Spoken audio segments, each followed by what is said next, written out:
Zacarias 1, 7 em diante. No 24º dia do mês 11º, que é o mês de Sebate, no 2º ano de Dario, veio a palavra do Senhor ao profeta Zacarias, filho de Baraquias, filho de Ido.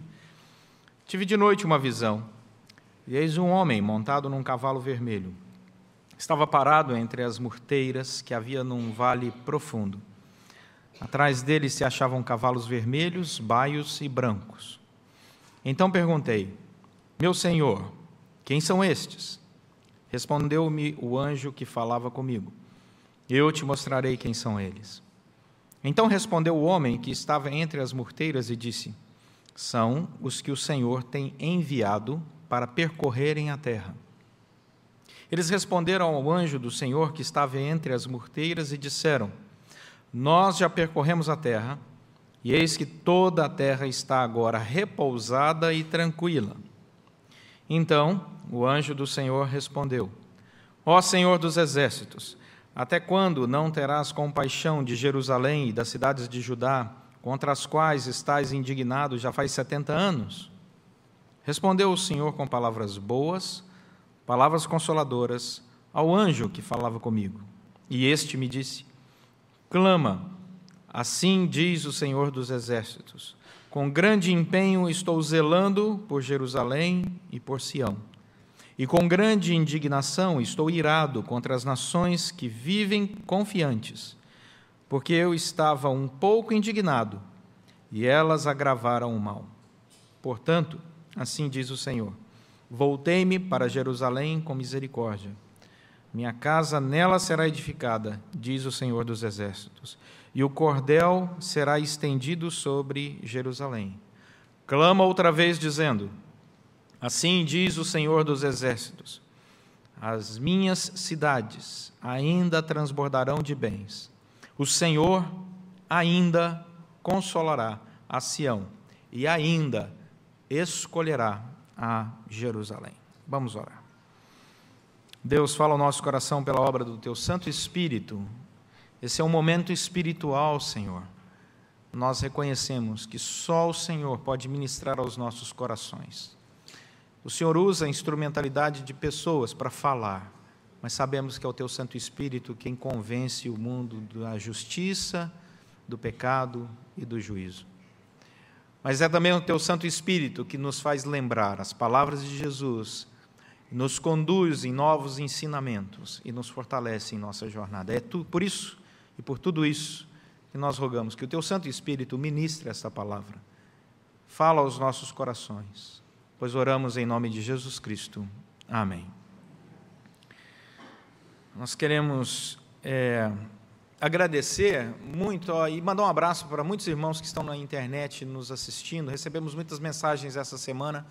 Que Deus abençoe vocês em tantos lugares do mundo aí que assistem ao culto ao vivo. Eu não sei se já aconteceu com você, mas perguntas povoam a nossa cabeça. E muitas vezes são perguntas espirituais. O que é que Deus deseja? Por que é que Deus permitiu tal coisa? Para que estou enfrentando esse momento que estou enfrentando? O que Deus quer que eu fale para tal pessoa? O que é que Deus quer que eu faça? Como Deus deseja que eu viva? Qual é a vontade de Deus para a minha vida nesse exato momento, nisso que eu estou fazendo? É vontade de Deus que eu empreenda tal projeto? É vontade de Deus que eu aceite esse genro que o Senhor colocou aqui em casa? Não é? São tantas as perguntas, né? Vão povoando a nossa vida espiritual e a gente fica assim em dúvida muitas vezes. Essas perguntas compõem o livro de Zacarias. Esse é um dos livros mais difíceis de ser interpretado da Bíblia. Se você ler Zacarias distraidamente, você vai perceber que é um livro complexo. Se você ler com mais atenção, mais complexo ele ficará. Se você for estudar ele, vai ter que tomar um remédio para dor de cabeça. Porque é chamado Zacarias de o Apocalipse do Antigo Testamento. Então, todas aquelas visões do Apocalipse no Novo Testamento, você encontra aqui em Zacarias representadas na figura de cavalos, cavaleiros, anjos, chifres, né, vara de medir e assim por diante. É interessante esse livro de Zacarias, porque Zacarias é uma pessoa cheia de perguntas. Ele vive perguntando para Deus coisas e para os anjos, e os anjos falam: mas não é possível. Dá uma olhada no capítulo 4 para você ver. Eu só vou usar o exemplo do capítulo 4, mas em versículo 5, versículo 13, respondeu o anjo que falava comigo: não sabes tu o que é isso? Respondi: não, meu Senhor. Agora olha o versículo 13. E ele me respondeu: não sabes o que é isso? E eu disse: não, meu Senhor. Zacarias é como a gente. Você não sabe? Não. Só que ele é honesto, né? Não. Você deveria saber. Me desculpa, eu não sabia, mas o que significa? E ele vai perguntando, e o Senhor vai respondendo. E muitas vezes o Senhor também pergunta para ele coisas e ele não tem respostas. E isso é interessante porque é um livro desafiador, porque Zacarias é um jovem. Zacarias nasceu na Babilônia. Vocês sabem muito bem que o reino de Israel tinha sido cativo, né, tomado por um império assírio, por volta do ano 700, e depois, no ano 500, a segunda parte do reino de Israel, que é a parte do sul, o reino de Judá, é tomado pelos babilônicos. E os homens, as autoridades, as pessoas de poder, são levados cativos, são retirados, tanto o reino assírio fez isso, quanto o reino babilônico, são retirados ali de Jerusalém, de todas aquelas cidades ali que povoavam a região, e são levados cativos, né, lá para Babilônia. E depois de algum tempo, no ano 538, o rei Ciro resolve, agora já sob o Império Persa, liberar 50 mil desses homens para voltar para Jerusalém, porque a cidade de Jerusalém tinha acabado. Óbvio, não ficou ninguém para cuidar dela, poucas pessoas restaram por lá que não tinham liderança alguma. E junto com esse povo que retorna, também o Senhor levanta profetas para incentivar o povo para reconstruir a cidade de Jerusalém. O primeiro profeta é Ageu, nesse contexto que nós estamos vivendo. Existiram outros, mas nesse contexto é Ageu. Ageu é um profeta mais velho, e ele tem uma época de ministério junto com Zacarias. Zacarias é jovem. Ageu deixa o seu ministério profético e Zacarias assume. E Zacarias está cheio de dúvidas no coração, porque ele é jovem e tem que levar a palavra do Senhor e motivar uma população que estava enfrentando um momento difícil há muitos anos, perderam seu país, para que eles pudessem reconstruir não apenas a cidade de Jerusalém, mas principalmente o templo, que é toda a referência cultural e espiritual do povo, e a sua ligação direta com o Senhor. E Deus diz: Zacarias, motiva esse povo, anime esse povo, coloca esse povo para cuidar do templo, porque a minha bênção será derramada sobre esse povo. E Zacarias, jovem, recebe essa mensagem, daí tantas perguntas no coração de Zacarias. Warren Wiersbe, um pastor, diz que um jovem pastor escreveu para ele, dizendo assim: Pastor Wiersbe, eu estou no meu primeiro pastorado, sou muito jovem, e todos os membros da minha igreja são bem mais velhos que eu. E eu me sinto assim, um pouco desconfortável de ter que ensinar pessoas mais velhas a viver, sendo eu tão jovem. Aí o Wiersbe respondeu para esse pastor: olha, isso aconteceu comigo também quando eu iniciei meu ministério. Eu era novinho e a igreja tinha uma faixa etária muito mais adiante do que a minha. Mas eu vou te dar a resposta que um pastor me deu naquela ocasião, mesmo sendo eu jovem. E ele disse o seguinte, aí ele abre aspas: contanto que você entregue a mensagem de Deus quando for pregar, não se preocupe com a sua idade. Quando você abre aquela Bíblia, você está diante de 2000 anos. Em outras palavras, quem ministra o ensino é o Senhor. O ensino não sai do meu coração, da minha mente, do coração de Zacarias, da mente de Zacarias, de qualquer pastor, não importa a idade que tenha, de qualquer professor a idade que tenha, o que interessa é o que o Senhor fala. E o Senhor, de maneira sobrenatural, chama Zacarias e revela para ele, através dessas visões maravilhosas, aqui já no ano 522 a.C., chamando-o a levar ao povo uma palavra, que era uma palavra que iria transformar aquelas pessoas e iria responder a todos os questionamentos. E a primeira coisa que o Senhor fala para Zacarias é: ensine esse povo a olhar o seu passado. Versículo 4 ao versículo 6 do capítulo 1. Dá uma olhada aí. Versículo 4 ao versículo 6, se alguém fechou a Bíblia, página 805, se não me ouviu, misericórdia, ora e pede revelação para abrir no... Não é na página 7, Senhor, tem misericórdia, abre aqui, página 805. Vamos lá. Versículo 4 a 6. Não sejais como vossos pais, a quem clamavam os primeiros profetas, dizendo: assim diz o Senhor dos Exércitos, Convertei-vos agora dos vossos maus caminhos e das vossas más obras, mas não ouviram, nem me atenderam, diz o Senhor. Vossos pais, onde estão eles? E os profetas, acaso vivem para sempre? Contudo, as minhas palavras e os meus estatutos, que eu prescrevi aos profetas, meus servos, não alcançaram a vossos pais? Sim, estes se arrependeram e disseram: como o Senhor dos Exércitos fez tensão de nos tratar, segundo os nossos caminhos e segundo as nossas obras, assim Ele nos fez.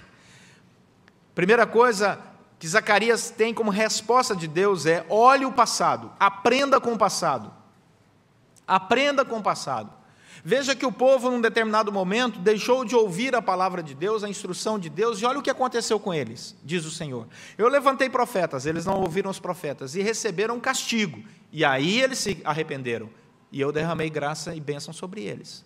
Versículo 3, o convite está valendo, ele diz, no presente, portanto, dize-lhes, assim diz o Senhor dos Exércitos, tornai-vos para mim, diz o Senhor dos Exércitos, e eu me tornarei para vós outros, diz o Senhor dos Exércitos. Esta palavra aqui de Zacarias é a mesma que nós encontramos em Apocalipse capítulo 3, quando o Senhor diz assim: eis que estou à porta e bato, se alguém ouvir a minha voz e abrir a porta, eu vou entrar e vou cear com ele e ele vai cear comigo.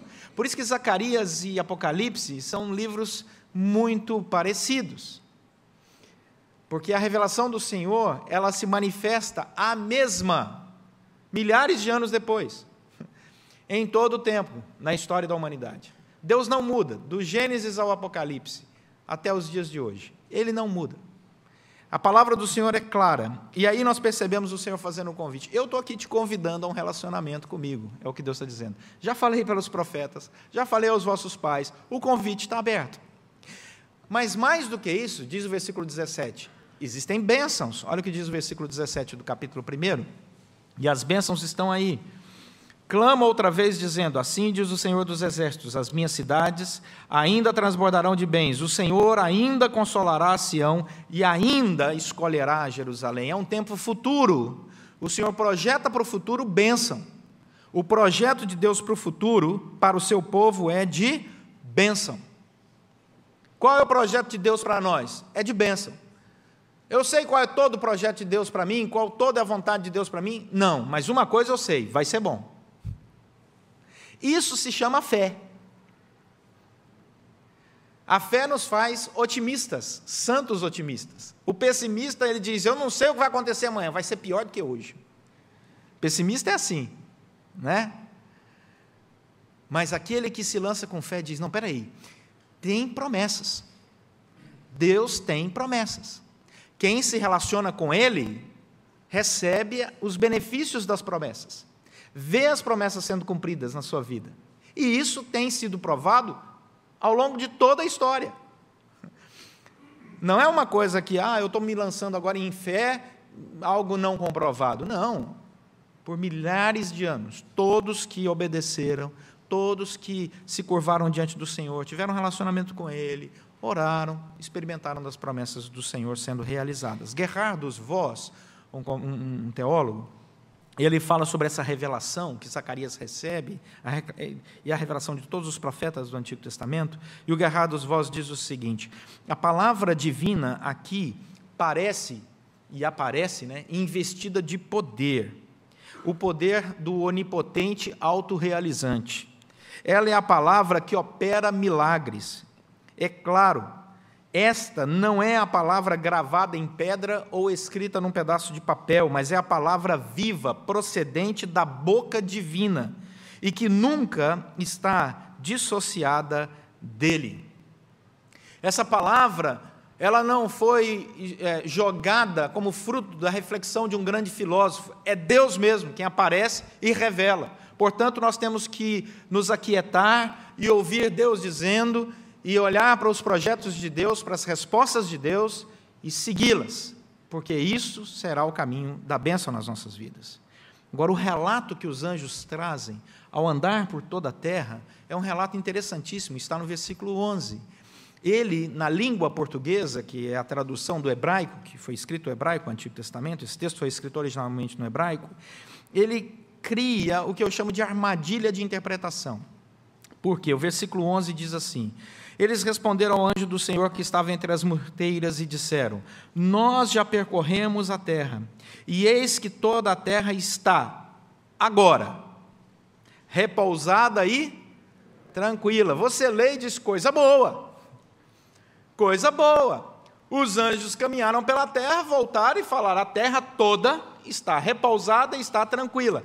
Mas o profeta está trazendo uma palavra de indignação. Deus está triste com a população mundial. E a pergunta é: por que Deus estaria triste com a população mundial se ela está vivendo o repouso e a tranquilidade? É porque essas duas palavras no hebraico são palavras fortes demais e elas têm um tom pejorativo. Na língua hebraica, a palavra repouso é a palavra Yosebet. E a palavra Yosebet significa alguém que está descansando nos louros, alguém que deveria estar fazendo alguma coisa e não está. Essa palavra é muito forte, ela aparece em Isaías capítulo 30, verso 7 ao verso 9. Quer ver? Vamos lá para Isaías, é a página 626. 626 da sua Bíblia, só voltar um pouco. Isaías capítulo 30, do verso 7 ao verso 9, página 626, só voltar um pouco. Essa palavra, no hebraico, ela aparece aí. Aí você consegue compreender por que o Senhor está preocupado quando o anjo diz: a terra está repousando. Por que ele está preocupado? Isaías 30, 7 a 9 diz assim: pois quanto ao Egito, vão e inútil é o seu auxílio, por isso lhe chamei gabarola, que nada faz. Vai, pois, escreve isso numa tabuinha perante eles, escreve-o num livro, para que fique registrado para os dias vindouros, para sempre e perpetuamente, porque povo rebelde é este, filhos mentirosos, filhos que o quê? Não querem ouvir a lei do Senhor. Se tem algo que incomoda o rebelde, é lei. Fala lei, ele arrepia inteirinho. Você chega num rebelde e fala, lei, ele... né? Por quê? Porque lei é norma, regula os relacionamentos, deve ser seguido. Provérbios diz que quando você dá ordem a um mentiroso, é como se você jogasse fumaça nos olhos. Né? Quando você dá ordem para o preguiçoso, desculpa, é como se você jogasse fumaça nos olhos. A pessoa, não aceita de jeito nenhum, que é trabalho. Trabalho ofende. E a palavra do Senhor diz: esse povo está tranquilo, mas essa tranquilidade não é boa, não. Ela repousa no fato de que se recusa a ouvir a lei do Senhor. É lei do Senhor, é vontade de Deus, não quero. Não quero. Esse povo aqui na época de Zacarias, eles tinham disposição para ir em qualquer festa, empreender qualquer jornada, ter qualquer obra de sacrifício, desde que não fosse nada relacionado à espiritualidade. Graças a Deus que isso só acontece nessa época de Zacarias. Né? Volta lá para Zacarias, capítulo 1, página 805. A segunda palavra que aparece, que o Senhor diz assim, ao receber esse relato, dizendo que o povo está tranquilo, ou seja, esse povo recusa a ouvir a lei do Senhor, está em casa dormindo, não quer ouvir a lei do Senhor, essa é a palavra no hebraico é essa. Também é um povo que vive socatet, de maneira tranquila. A palavra hebraica é socatet, que significa o quê? É uma pessoa inativa e egoísta. Então, olha só a tradução agora melhorada. Os anjos voltaram e disseram o quê? A terra está tranquila e a terra está repousada. Repousada e tranquila. Isso a gente lê aqui na língua portuguesa. No hebraico, a tradução é: os anjos andaram pela terra e voltaram e encontraram um povo que é preguiçoso para ouvir a palavra do Senhor e é inativo e egoísta. Melhorou a tradução, né? Melhorou a tradução. Inativo e egoísta. Essa palavra aparece em Jeremias, capítulo 48, que é a página 698. Vai lá, 698. O profeta Jeremias, página 698. Jeremias 48, 11. Usa essa palavra também, tranquila, socatet, para mostrar essa inatividade egoísta. Jeremias 48, 11, página 698. Jeremias 48, 11 em diante. Diz assim: despreocupado esteve Moabe desde a sua mocidade e tem repousado, olha que forte, nas fezes de seu vinho. Não foi mudado de vasilha para vasilha, nem foi para o cativeiro, por isso conservou o seu sabor e o seu aroma não se alterou. Portanto, eis que vem dias, diz o Senhor, em que lhe enviarei trasfegadores que o trasfegarão, despejarão as suas vasilhas e despedaçarão seus jarros. Moabe terá vergonha de Quemos, como a casa de Israel se envergonhou de Betel, sua confiança. Todas as vezes que essas duas palavras aparecem, repousada e tranquila aqui, que são as palavras para inatividade e egoísta, para alguém que tem preguiça na sua vida espiritual, elas vêm acompanhadas de uma palavra de justiça e de juízo de Deus. E o juízo é iminente. E Zacarias então começa a ficar preocupado, porque ele diz, essas são as respostas do Senhor. O Senhor diz, como aconteceu com os pais, quando os profetas diziam e eles tapavam o ouvido e não ouviram, e tiveram que receber castigo para depois ouvir e se arrepender, Deus diz a Zacarias, é o que está acontecendo agora. As pessoas têm preguiça de ouvir a lei do Senhor. As pessoas estão inativas, é uma inatividade egoísta, só pensam nelas mesmas. E aí, gente, gera no coração de Zacarias, assim como de todos nós que lemos a palavra de Deus hoje, e que temos humildade bastante para olhar e pensar no que Deus está mandando como palavra para todos nós, gera em nosso coração e agora, Senhor? Mais um questionamento. O que o Senhor vai fazer? A resposta do Senhor é boa. Volta lá para Zacarias, capítulo 1. A resposta do Senhor é boa. Vocês estão ouvindo a mensagem? O Senhor diz a Zacarias, pois então saiba que o meu projeto para vocês está no versículo 13. Diz o Senhor. A resposta do Senhor virá com palavras, olha o que diz o versículo 13 de Zacarias 1, com palavras boas. A resposta do Senhor vem com palavras boas. Deus não fica esmagando o seu povo. Deus não quer apontar o pecado, os nossos equívocos, assim como na época de Zacarias, e ficar esmagando a cana, né, que já está toda quebrada e moída e fumegante. Ele não é um Deus sádico. Ele é o Deus que nos avisa o que está errado, quais são os perigos de continuar nessa inatividade egoísta e preguiçosa, e ele diz assim, não fique assim, porque isso não vai acabar bem. Portanto, o que eu quero dizer para você é, ouça o que eu estou dizendo, abra os ouvidos, porque a minha palavra é boa. Minha palavra é boa. E a palavra boa aqui no hebraico é a palavra tobim, que é uma palavra usada para reter o que é mal. O primeiro ato de bondade de Deus é segurar a maldade que possa vir contra o povo do Senhor. Ele diz, a minha palavra é boa e ela vai te impedir de experimentar o que é ruim. É muito bom quando nós temos a experiência espiritual de ter ouvidos com filtros do Espírito Santo.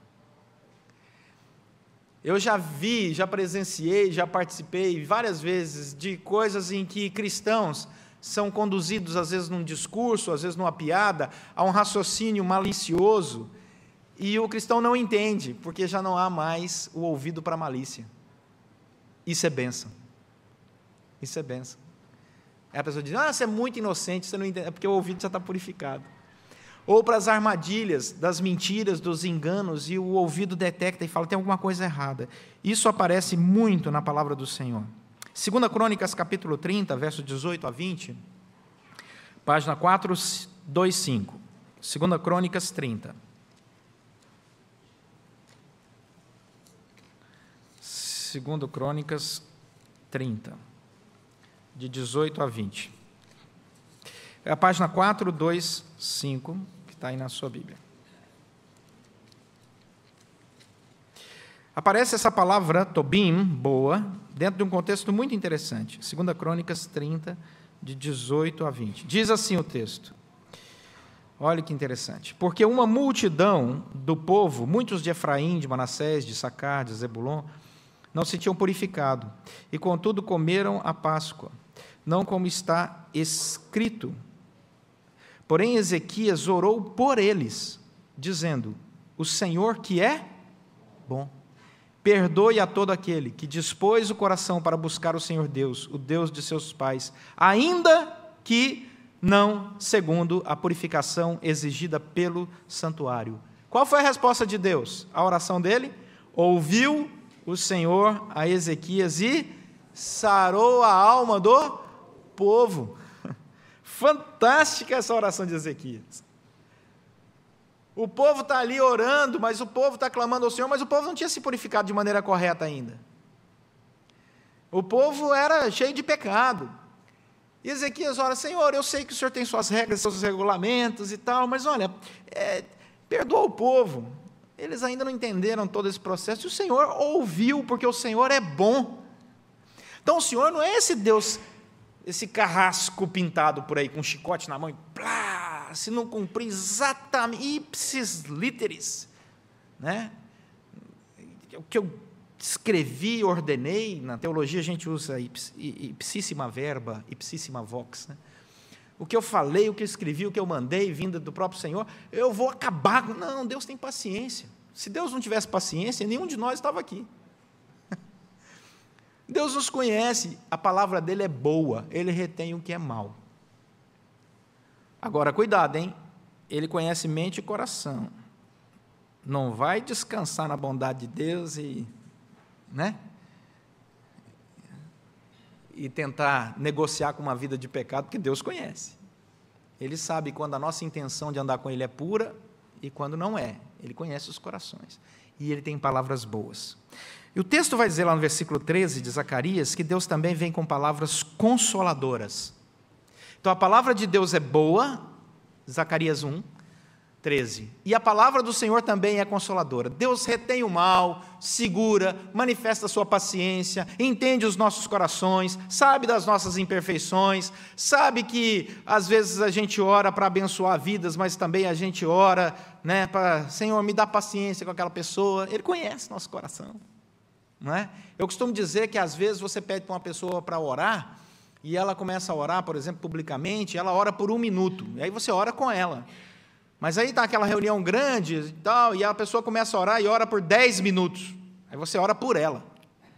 Ô Senhor, dá sabedoria, 10 minutos orando nessa reunião, né? Aí a pessoa começa a orar muito e ora por 30 minutos, você ora contra ela. Né?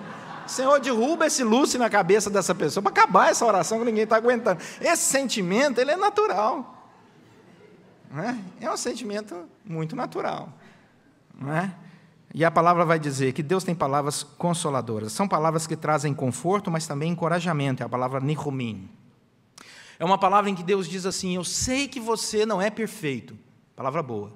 Aí vem a palavra consoladora. Mas eu estou com você, por onde quer que você andar. Eu sei que você não é perfeito, mas eu estou contigo. Creia que eu estou ao seu lado. Eu sei que as coisas não estão fáceis. Palavra boa. Aí vem a palavra consoladora. Mas para você, eu vou aplanar os caminhos. Essa é a palavra consoladora. Sabe por quê? Porque Deus nos ama. E essa é a terceira e última coisa que ele fala no texto de Zacarias, no versículo 14. Ele vai dizer o seguinte, no versículo 14 de Zacarias 1. E este me disse, clama, assim diz o Senhor dos Exércitos. Essa ideia do clamar aqui é manter um relacionamento verbal com Deus. Deus se importa com as nossas orações. Deus ama quando nós oramos. Deus ama quando nós cantamos. Deus ama. Tem gente aqui que sabe o que é serenata. Tem gente que vai procurar no Google. Mas serenata era uma coisa tão gostosa. É ou não é? Ou ir mesmo num show. Você vai num show, tem um músico que toca bem, que você gosta. Não é bom? É bom. Sentar lá, pastor... tem pecado em show, se o show for ruim, é pecado, se o show for bom, depende do show, aí você senta, é gostoso, Deus inclina, diz a Bíblia, os seus ouvidos para nos ouvir cantando para Ele quer relacionamento conosco, Ele diz a Bíblia que Ele para tudo para nos ouvir, o coral vai ficar insuportável hoje, que já cantou 2 vezes essa manhã, né? Então, Deus para ouvir. Porque Deus ama relacionar-se, por isso a palavra clama aqui. Ele ama relacionar-se. Quando Ele criou o ser humano, sabe o que Deus fez? Andava na virada do dia com o homem e a mulher. Ele ama isso. Jesus Cristo amava um bom papo. Amava. Ele gostava tanto que numa festa, quando acaba o vinho, o pessoal já acabou o vinho. Não, peraí, vamos multiplicar esse vinho, porque a conversa está boa. Deus ama isso. A oração, a leitura da palavra, é onde Ele fala ao nosso coração. E às vezes nós nos calamos, repousamos, estamos tranquilos demais. E Zacarias chama a nossa atenção. E a última coisa é esse versículo 14. Com grande empenho, olha o que diz o texto. Deus está dizendo, estou zelando por Jerusalém e por Sião. A palavra zelo é a palavra amor, cuidado. Quem ama, zela. É a mesma palavra para ciúme. É a mesma palavra para ciúme. O ciúme é a manifestação de amor, gente. Agora, arder em ciúme é pecado. 1 Coríntios capítulo 13. Quem arde em ciúmes, mata a si mesmo e ao próximo. Mas quem ama, cuida, zela. Tem zelo, tem ciúme. Certo? E você experimenta essa palavra vinda de Deus, a palavra Canaan. Deus tem ciúme, zelo de nós, do seu povo. Quando alguém mexe conosco, Deus olha e fala, não mexe, porque esse não é meu filho, é minha filha, eu tenho zelo com ele. Mexeu com a pessoa errada. Isso é maravilhoso. Por isso que a palavra é boa, por isso que a palavra é consoladora, porque ela é cheia do amor de Deus. E o que nós concluímos? Zacarias quer amar o povo, viver com o povo, ter comunhão com o povo e chamar esse povo a ter esse relacionamento com o Senhor. E ele diz para esse povo como um desafio, abra os ouvidos para ouvir a voz do Senhor. Veja lá no passado quem não ouviu o que aconteceu e depois o projeto daqueles que ouviram e o que aconteceu. Veja que Deus se relaciona conosco. Deus tem palavras boas, consoladoras, Ele nos ama, portanto, vamos nos relacionar com Ele. Essa é a vontade de Zacarias. Mas não é apenas um relacionamento egocêntrico, introspectivo, aquele em que você vive para si mesmo. Não, é um relacionamento compartilhável, é um relacionamento na comunhão do povo de Deus, é um relacionamento que transforma a sociedade, que transforma famílias, que transforma a nossa vida. Diz Charles Haddon Spurgeon, foi um dos maiores pregadores, ele viveu de 1834 a 1892 na Inglaterra, tinha uma igreja enorme, ele pregava muito bem, a igreja dele é milhares de pessoas. Nota de rodapé, eu não falei isso no primeiro sermão, nota de rodapé, Charles Spurgeon, quando ele pregava, tinha mais de 500 pessoas copiando o sermão dele, e o sermão dele era publicado no outro dia, escrito, igual vocês fazem hoje, aleluia. Mas era Spurgeon, né? E Spurgeon impactava as pessoas. Sabe o que acontecia? Na maioria das vezes, Spurgeon saía, ninguém sabe disso. Vou contar para vocês uma fofoca santa. Ia para casa chorando, e a esposa dele é que consolava. Ele falava, não preguei bem, não preguei bem, não preguei bem. E ela falava, olha, milhares de pessoas estão vindo a Cristo, mas eu podia ter pregado melhor, não preguei bem, a palavra do Senhor é muito rica, olha só. E Spurgeon diz o seguinte, o que Deus deseja é envolvimento. Spurgeon diz, gastem-se e deixem-se gastar no serviço do Mestre Jesus Cristo. Porque Jesus Cristo veio ao mundo para mostrar o amor de Deus por nós. Jesus Cristo veio ao mundo para dizer, eu me importo com vocês. Jesus Cristo veio ao mundo para mostrar para nós como se ama o pobre, o necessitado, o carente, o desvalido espiritualmente, o que está passando por depressão, o que está possuído pelo demônio. O Senhor Jesus Cristo veio para nos mostrar que Deus se importa, a tal ponto de morrer por nós e ressuscitar ao terceiro dia. Morrer naquela cruz, que é uma cruz aonde todo o ódio da humanidade está muito bem representado, mas também o amor de Deus. Como diz o apóstolo Paulo, a cruz é sinal de perdição para os que se perdem e de salvação para os que creem. Um símbolo tão forte. E quando nós olhamos para Jesus Cristo e percebemos o nosso pecado, como diz lá o Ezequias, né? Apesar de não sermos pessoas tão perfeitas, encontramos Jesus Cristo com a palavra boa e consoladora, dizendo, eu te amo, vamos junto. Eu vou segurar o mal, caminhar com você, e você vai experimentar do meu amor. E Charles Spurgeon termina dizendo que cabe ao cristão viver como André. André foi um homem que pregou por toda a Capadócia. André, o apóstolo, ele foi uma pessoa muito importante na propagação do Evangelho. Mas Spurgeon diz o seguinte: nunca se esqueçam que esse grande homem de Deus chamado André começou a sua vida compartilhando do Evangelho com seu irmão chamado Simão Pedro, o apóstolo Pedro. A primeira atitude de André não foi se tornar um grande pregador por tantas regiões, mas compartilhar o Evangelho com seu irmão Pedro. Pedro, encontramos Jesus Cristo, o profeta prometido. E aí Spurgeon diz: o que se espera de um cristão hoje, no mínimo, é que ele compartilhe o Evangelho com os da sua casa. É a responsabilidade de todos nós, de se envolver na obra dessa forma. Fale para as pessoas da sua casa, fale, compartilhe, que Deus tem palavras boas, consoladoras e amorosas para eles. Que ninguém está chamando a outro para ser perfeito, porque ninguém aqui é perfeito, somos todos pecadores. Mas Deus está nos chamando para vivermos um relacionamento amoroso com Ele e com o próximo, como a nós mesmos. É isso que Deus deseja. E se vivermos dessa forma, nossa vida será melhor, nossa família será melhor, nossa igreja será melhor, nossa sociedade será melhor, porque é isso que Deus deseja para nós. Bênçãos. Essas são as promessas dele. Amém? Vamos orar.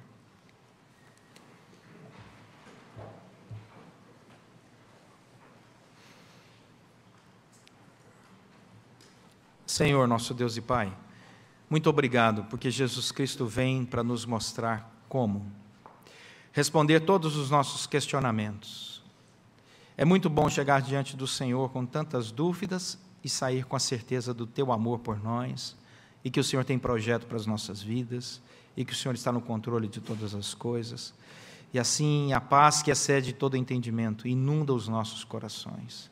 Ele nos faz pessoas mais leves, mais alegres, mais confiantes. Abençoa-nos desta forma, e cada família aqui representada em nome de Jesus Cristo. Amém.